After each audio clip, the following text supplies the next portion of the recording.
Okay, remember that they're changing my voice. I'm obviously not gay.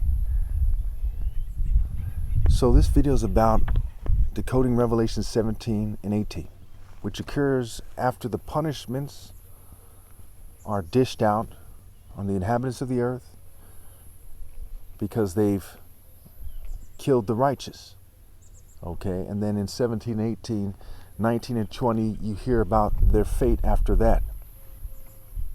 They pursued ill-gotten gains, and the world, which is the spiritual realm they live in, right? That's how they use the word world. It's the spiritual realm they live in and not the physical earth, but it's that too. But they're two separate things. Okay, and the spiritual realm they live in hopelessly defiles the physical earth, and it's sinking never to rise again. And therefore the earth itself is defiled and made not worthy for people to live on.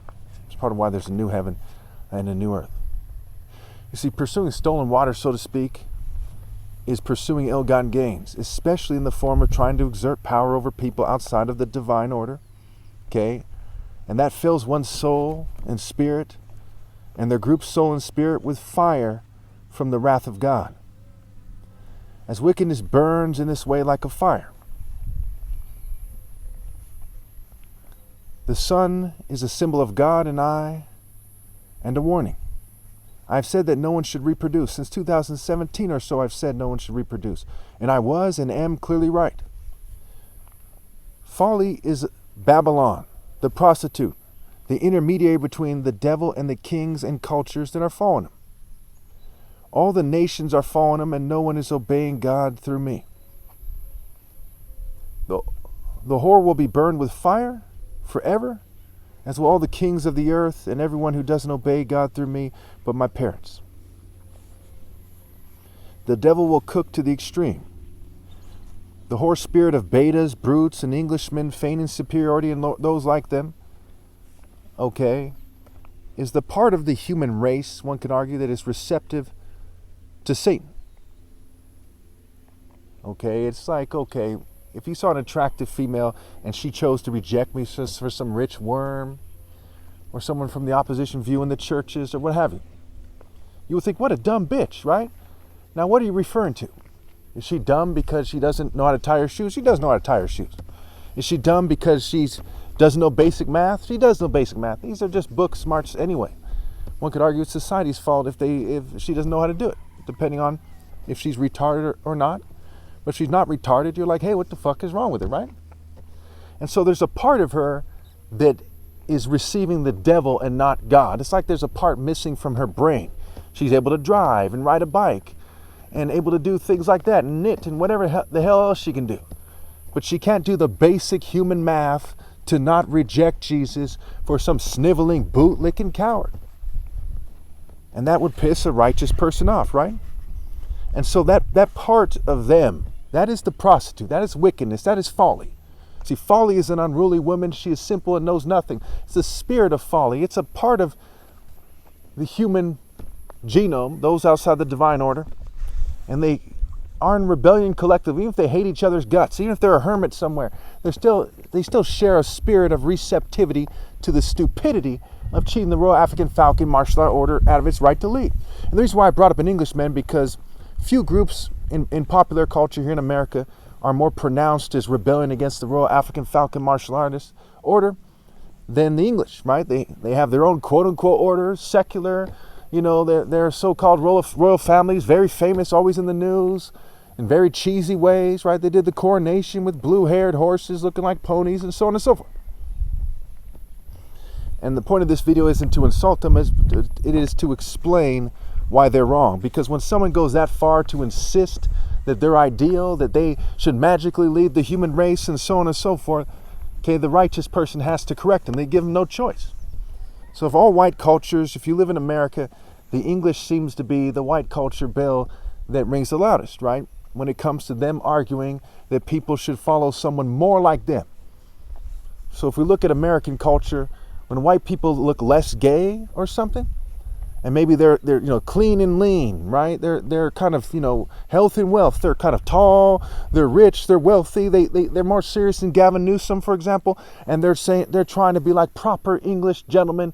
A lot of people might take that for being more sophisticated, being more James Bond-ish, mixed with a social club. They go for that, right? But that is actually part of the prostitute spirit. It's folly. They've made their house, right? Folly has made her house, as they say. And they built it on their false pride. I mean, who in popular culture has more false pride than the English?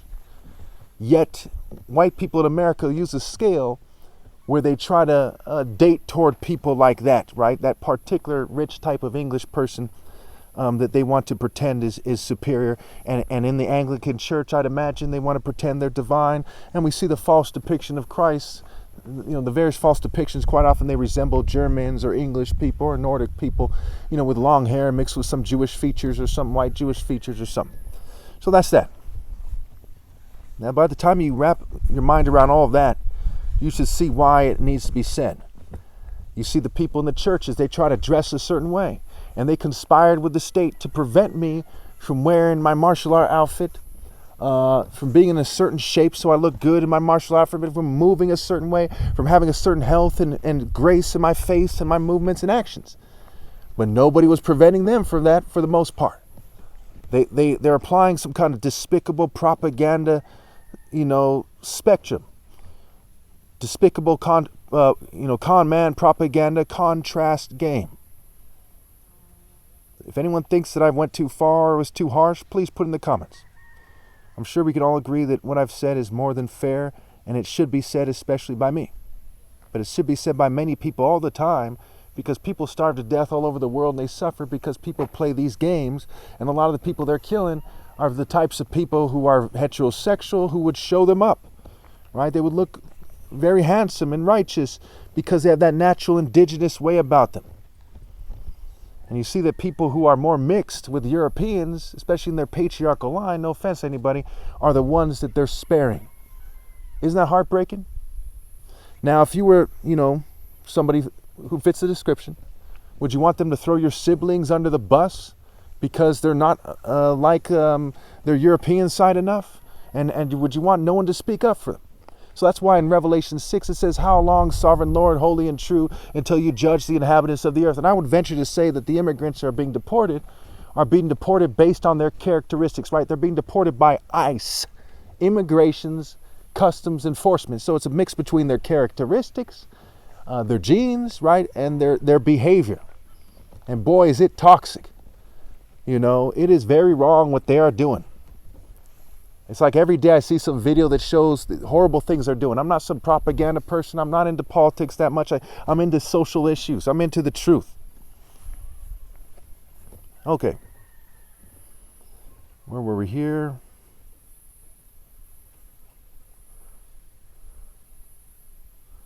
Okay. So I talked about the receptive part of them that's receptive to Satan and not God. So the peoples, the nations, the multitudes and languages which are symbolized by polluted waters factor in as well. Okay, the water turned bitter. The waters turn bitter in Revelation, right? 8, 9, 16, there's various things that occur. The trumpets, the bowls, they turn to blood like that of a dead person. The waters symbolize their offspring, the springs and their offspring, and they're thrown off. It's like, hello, right? Hell-o, an entrance, and trance, a trance-like state. The type of mind state that makes it so women can't truly consent. If a woman is hypnotized, would you then say, well, she's not drunk, so she can consent? Or she's not high, so she can consent? That's stupid. If she's on psych meds to the point where she may as well be drunk on 151, what is it, Bacardi? Would you say, hey, that's okay? No. 1 in 5 Americans is on psych meds. There's all kinds of technologies and fumes and brain hacking taking place. People can't even come close to consent if you think about it.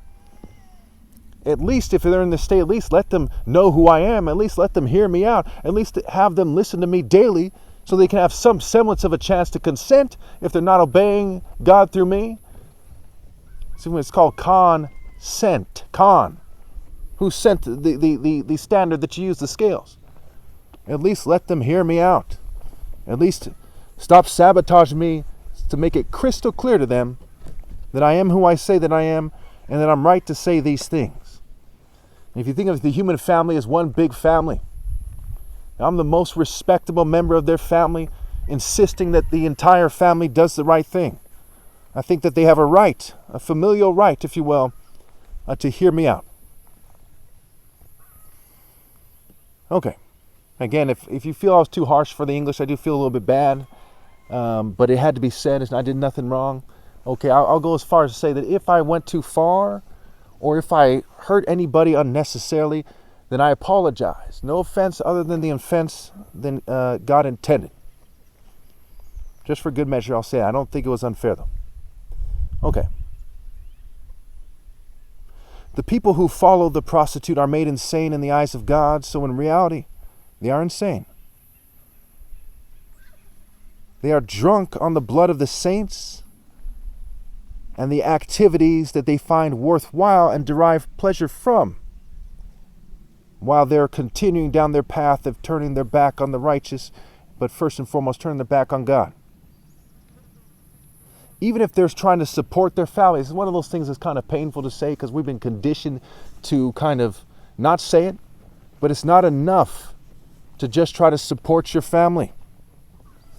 Obviously, raising rebels is evil. So perhaps this, no perhaps about it. So especially if it's just to support their family, just because you like your family. I probably would like your family to some degree in a sense. That doesn't mean that that's an excuse to turn your back on the right thing to do. Life is about struggling. There's risks you have to take. So what risks should you take and why? And what example should you set and why?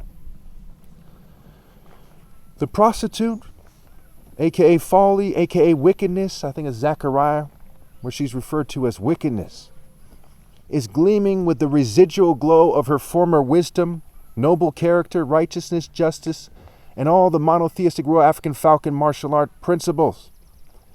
Heterosexuality is also key. Now again, I don't say this to insult Jewish ladies and gentlemen, or white people, whoever else doesn't like the idea that Hebrew is an Afro-Asiatic language and the Bible is based on Royal African Falcon martial arts thinking, where people often like to say that they're chosen, right? You have Christian identity, white extremists. You have Jewish extremists. You have people who turn their back on Amos 9:7 and Galatians 3:28 and Proverbs 17 that make it clear that character determines who's chosen and not flesh. And after the die was cast, the highest form of character was revealed as the Royal African Falcon martial art order. And again, I'm not racist. I'm not a racial supremacist. This is part of it. And because they've confused it, I have to explain that in a lot of videos to correctly explain what's going on, especially because I don't know who's going to watch what video and why, and I don't want to put the wrong message in their mind. I don't want to be a misleader.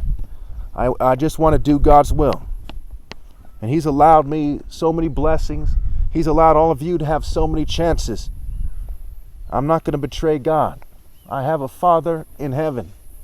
I used to say it like this when I first started learning the wordplay, and I was wondering, if I say it differently, if it has some effect.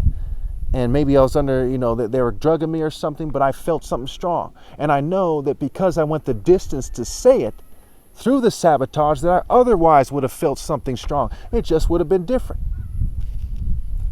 And I can tell you for sure that mind control and sabotage does not change the fact that 1 + 1 + 1 = 3. It doesn't change that. I have a father. Anna Havana. They're probably going to make it sound corny, but I have a father. Anna Havana. I have a father in heaven. I have a father. Anna Havana.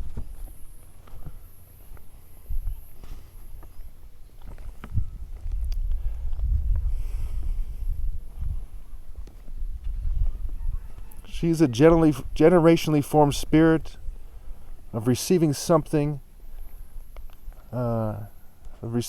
evil, and she kept receiving evil, especially when females who rebel have sex with and or give birth to children of rebels.